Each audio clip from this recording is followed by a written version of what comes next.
নমস্কার, খবরের প্রথমে দেখে নেব আজকের শিরোনাম। ফিরহাদ হাকিমকে পুরমন্ত্রীর পদ থেকে সরানোর দাবি।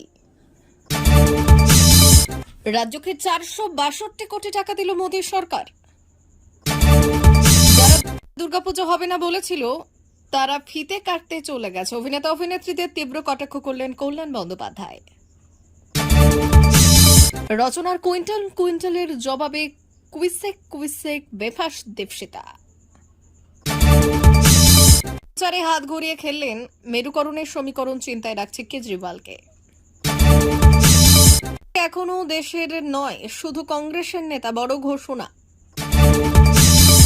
নামে আরজিকর 40 জনের বিরুদ্ধে প্রমাণ মিলেছে, চাঞ্চল্যকর রিপোর্ট পেশ তদন্ত কমিটির। জ্যোতিপ্রিয় রেশন দুর্নীতি মামলায় ইডির মোক্ষম চাল, ফাঁস হতেই তোলপাড়। আসছি বিস্তারিত খবরে। মমতা বন্দ্যোপাধ্যায় 2011 সালে বাংলায় সরকার গঠনের পর থেকে ফিরহাদ হাকিম পুরমন্ত্রীর পদে দায়িত্ব পালন করেছেন। প্রায় 13 বছর ধরে এই দপ্তরের মন্ত্রী হিসেবে কাজ করে আসা ফিরহাদ, যিনি পরিচিত ববি নামেও, বর্তমানে তার পদ থেকে সরানোর জন্য দলের শীর্ষস্তরে জোরালো দাবি উঠেছে। কালীঘাটের ঘনিষ্ঠ সূত্র থেকে জানা গেছে, 2026 সালে বিধানসভা ভোটে 1.5 বছর আগে ফিরহাদকে সরানোর পরিকল্পনা করা হচ্ছে। দলের মধ্যে এই পরিবর্তন নিয়ে আলোচনা শুরু হয়েছে, যা আগামী রাজনৈতিক কৌশলকে সামনে রেখে একটি গুরুত্বপূর্ণ পদক্ষেপ হতে পারে। এই পরিস্থিতিতে ফিরহাদের ভূমিকা ও ভবিষ্যৎ নিয়ে নানা জল্পনা শুরু হয়েছে, যা আগামী দিনের রাজনীতিতে প্রভাব ফেলতে পারে। দলের মধ্যে এই পরিবর্তনগুলো নিয়ে দলীয় নেতাদের মধ্যে আলোচনা চলছেই। বন্যায় বিধ্বস্ত বাংলা, উত্তরবঙ্গ ও দক্ষিণবঙ্গের বিস্তীর্ণ এলাকা জলমগ্ন। উত্তরবঙ্গে বিভিন্ন জায়গায় ধস নেমেছে।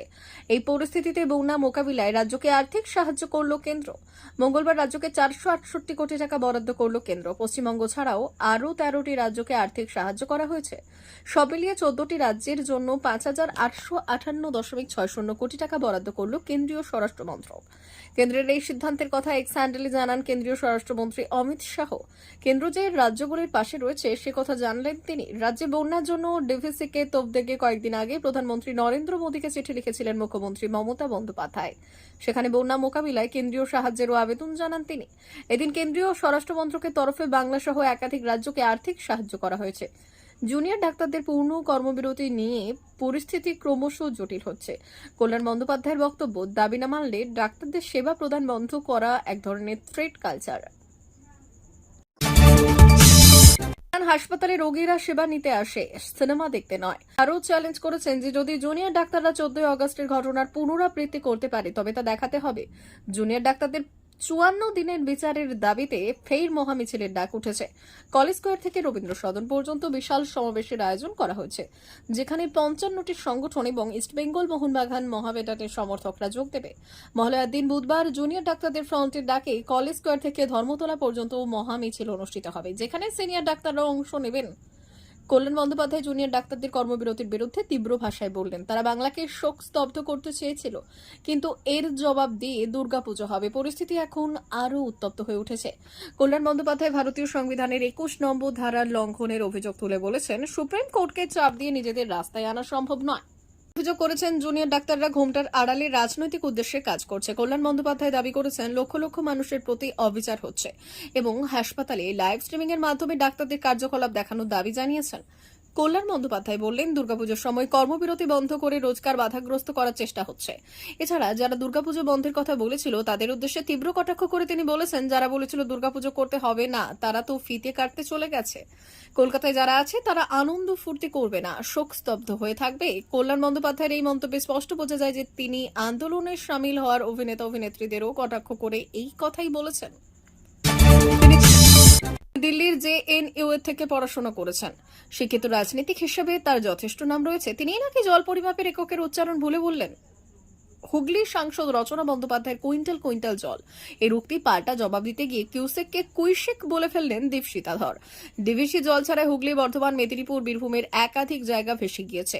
এই ঘটনাকে ম্যানমেড বলেছিলেন মুখ্যমন্ত্রী মমতা বন্দ্যোপাধ্যায়। তখনই হুগলির বন্যা কবলিত এলাকা পরিদর্শনে যান সাংসদ রচনা বন্দ্যোপাধ্যায়। সেখানে গিয়ে দুর্গতদের সঙ্গে কথা বললেন, সঙ্গে ভাঙন মোকাবিলায় মাস্টার প্ল্যানের প্রয়োজন রয়েছে বলে দাবি করেছেন। সেখানে সাংবাদিকদের প্রশ্নে উত্তর দিতে গিয়ে রচনা বলেছিলেন, কুইন্টাল কুইন্টাল জল ছেড়েছে ডিভিসি। এরপর আগুনের মতো সোশ্যাল মিডিয়ায় ছড়িয়ে পড়ে এবং রচনার সেই মন্তব্য। প্রশ্ন ওঠে রচনার শিক্ষাগত যোগ্যতা নিয়েও। বিজেপির সাধারণ সম্পাদক সুরেশ সাউ বললেন, মুখ্যমন্ত্রীর উচিত হুগলির সাংসদকে মিউজিয়ামে রাখা। সাংসদ বলছে কেন্দ্রীয় সরকার নাকি কুইন্টাল কুইন্টাল জল ছাড়ছে। জল কুইন্টালে কবে থেকে মাপা হয়? আমরা তো জানি কিউসেকে মাপা হয়। ন্যূনতম জ্ঞান নেই, তাই ভুলভাল বকছেন। কপালে দুঃখ সাধারণ মানুষের। রচনা বন্দ্যোপাধ্যায়ের মন্তব্য দীপশিতাকে প্রশ্ন করা হয়েছিল, সেখানে তিনি বললেন, কুইন্টাল কুইন্টাল চাল মাপতে যারা ব্যস্ত থাকেন তারা জল পরিমাপের যে ইউনিট কুইশেক। রাজ্যে 10টি আসনের মধ্যে একমাত্র কুরুক্ষেত্র লড়ে আপ জিততে রেকর্ড ভোট পায়, কিন্তু এবার বিধানসভা নির্বাচনে দুপক্ষের টানাটানিতে শেষ অবধি কংগ্রেস আপের আসন সমঝোতা হয়নি। রাহুল গান্ধী ও অরবিন্দ কেজরিওয়াল দুজনেই চেয়েছিলেন হরিয়ানায় জোট গড়ে লড়তে, কিন্তু রাজ্য স্তরে নেতাদের আসন সমঝোতার জটিল ফর্মুলা না মেলায় জোট হয়নি।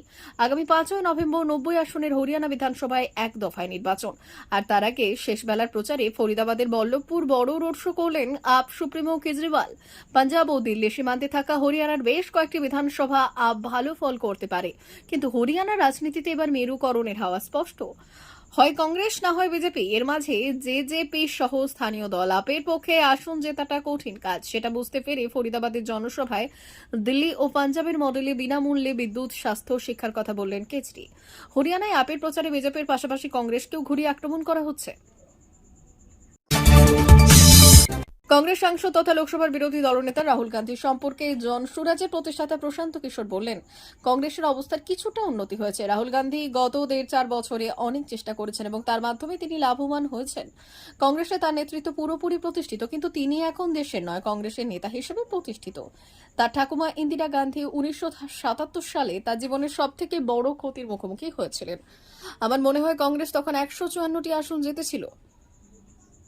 এটিকে রাহুল গান্ধীর জীবনের সবথেকে বড় জয় হিসেবে অভিহিত করা হচ্ছে এবং কংগ্রেস 99টি আসন জিতেছে। সুতরাং এই পার্থক্য এটা প্রমাণ করে যে রাহুল গান্ধীকে জাতির নেতা হওয়ার জন্য এখনো দীর্ঘ পথ পাড়ি দিতে হবে। গত অগস্ট মাস থেকে শিরোনামে রয়েছে আরজিকর। মহিলা চিকিৎসকের ধর্ষণ খুনের ঘটনার পর সামনে এসেছে একাধিক অভিযোগ। তৎকালীন অধ্যক্ষ সন্দীপ ঘোষের জামানায় হওয়া দুর্নীতি থেকে শুরু করে থ্রেড কালচার একাধিক বিষয়ে শোরগোল ফেলে দিয়েছে। আরজিকরের থ্রেড কালচারের অভিযোগের অনুসন্ধান রিপোর্ট পেশ করা হলো। আরজিকরের অন্দরে থ্রেড কালচারের অভিযোগের জন্য গড়ে দেওয়া কমিটি সম্প্রতি অধ্যক্ষের কাছে রিপোর্ট পেশ করেছে। সেখানে অভিযুক্ত 59 জনকে 3টি ক্যাটাগরিতে ভাগ করে রাখা হয়েছে। জানা যাচ্ছে অভিযুক্তদের মধ্যে বেশিরভাগই জুনিয়র ডাক্তার, হাউস স্টাফ এবং ইন্টার্ন। তদন্ত রিপোর্ট অনুযায়ী অভিযুক্ত 59 জনের মধ্যে 40 জনের বিরুদ্ধে অভিযোগের সম্পূর্ণ সত্যতা পাওয়া গিয়েছে। তাদের ক্যাটাগরি 1-এ রাখা হয়েছে। 14 জনের বিরুদ্ধে অভিযোগের প্রমাণ বেশিরভাগ ক্ষেত্রেই মিলেছে। তাদের ক্ষেত্রে আরও কিছুটা তদন্ত প্রয়োজন এবং বাকি 5 জনের বিরুদ্ধে অভিযোগের প্রমাণ অত্যন্ত দুর্বল। এখানেই শেষ নয়। যে 13 জন ফ্যাকাল্টির বিরুদ্ধে থ্রেড কালচারে জড়িত থাকার অভিযোগ উঠেছিল, তাদের বিরুদ্ধে আলাদা তদন্ত কমিটি গড়ে দেওয়ার সুপারিশও করা হয়েছে বলে খবর।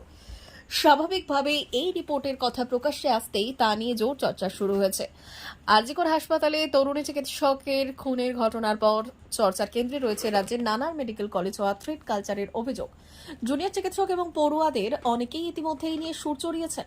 আরজিকরে যেমন থ্রেড কালচারের অভিযোগে অভিযুক্ত 59 জনকে জিজ্ঞাসাবাদ করেছে সংশ্লিষ্ট তদন্ত কমিটি। এবার অধ্যক্ষের কাছে তদন্ত রিপোর্ট পেশ করা হলো। এদিকে আরজিকর ধর্ষণ হত্যাকাণ্ডের কথা বলা হলে বর্তমানে এই ঘটনার তদন্ত করছে সিবিআই। সোমবার সুপ্রিম কোর্টে এই মামলার শুনানি হয়েছে। সেখানে ফের একবার তদন্তের অগ্রগতির রিপোর্ট পেশ করেছে কেন্দ্রীয় তদন্তকারী সংস্থা। তা দেখে প্রধান বিচারপতি DY চন্দ্রচূড় বললেন, সিবিআই তদন্তে অনেক জরুরি তথ্য উঠে এসেছে, তারা তদন্ত চালিয়ে যাক। একসময় ছিলেন রাজ্যের খাদ্যমন্ত্রী, বর্তমানে রেশন দুর্নীতি মামলায় জেলবন্দি জ্যোতিপ্রিয় মল্লিক ওরফে বালু। বিগত প্রায় 1 বছর ধরে জেলের 4 দেওয়ালের মধ্যে জীবন কাটছে তার। এবার এই দুর্নীতি মামলা নিয়েই সামনে এলো বড় খবর। রেশন দুর্নীতি কাণ্ডে গত বছর অক্টোবর মাসে ইডির হাতে গ্রেপ্তার হয়েছিলেন রাজ্যের প্রাক্তন খাদ্যমন্ত্রী। এরপর একাধিকবার জামিনের আবেদন করেও মেলেনি সুরাহা। এই আবহে এবার এই দুর্নীতি মামলায় তৃতীয় সাপ্লিমেন্টারি চার্জশিট পেশ করল কেন্দ্রীয় তদন্তকারী সংস্থা। জানা যাচ্ছে সেই চার্জশিটে হাসপাতালে ভর্তি থাকাকালীন জ্যোতিপ্রিয় লেখা সেই চিঠির উল্লেখ রয়েছে। জানা যাচ্ছে এবার জ্যোতিপ্রিয় ঘনিষ্ঠ দেগঙ্গা দুই ব্যবসায়ী আলিফ এবং আনিসুরের বিরুদ্ধে চার্জশিট জমা দিয়েছে ইডি। সেই চার্জশিটে অফিসিয়ালি বালুর লেখা চিঠির উল্লেখ রয়েছে বলে খবর। বহু চর্চিত এই ভিডিওতে চিঠিতে বেশ কয়েকজনের থেকে টাকা নেওয়ার কথা লিখেছিলেন প্রাক্তন খাদ্যমন্ত্রী। এই চিঠির সূত্র ধরে উঠে এসেছিল অনেকের নাম। পরবর্তীতে গ্রেপ্তার হন আলিফ এবং আনিসুর। সূত্র মারফত জানা যাচ্ছে জ্যোতিপ্রিয় লেখা এই চিঠিতেই আলিফ নূর ওরফে মুকুলের নামের উল্লেখ ছিল। জানা যাচ্ছে তার থেকে নাকি ইন্টারেস্ট বাবদ 10 লক্ষ টাকা পেতেন বালু। ইডির দাবি সরকারি ধান বিক্রির যে টাকা নিয়ে নয়ছয় করা হয়েছিল সেটার ইন্টারেস্ট বাবদ জ্যোতিপ্রিয়কে ওই টাকা দেওয়ার কথা ঠিক হয়েছিল। স্বাভাবিকভাবেই ইডি চার্জশিটে অফিসিয়ালি জ্যোতিপ্রিয় লেখা ওই চিঠির উল্লেখ থাকার খবর সামনে আসতেই শুরু হয়েছে জোর চর্চা। উল্লেখ্য, গত বছর শারীরিক অসুস্থতার কারণে এসএসকেএম হাসপাতালে ভর্তি থাকাকালীন কন্যার হাতে একটি চিঠি তুলে দিতে চেয়েছিলেন প্রাক্তন খাদ্যমন্ত্রী। যদিও শেষ অবধি তার সেই পরিকল্পনা সফল হয়নি। জ্যোতিপ্রিয় লেখা সেই চিঠি বাজেয়াপ্ত করে সিআরপিএফ। বিস্ফোরক এই চিঠিতেই শঙ্করাঢ্য শেখ শাহজাহানের নামের উল্লেখ ছিল। প্রিয় দর্শক, আমাদের চ্যানেলের নিয়মিত ভিডিও পেতে চ্যানেলটি সাবস্ক্রাইব করুন। ধন্যবাদ।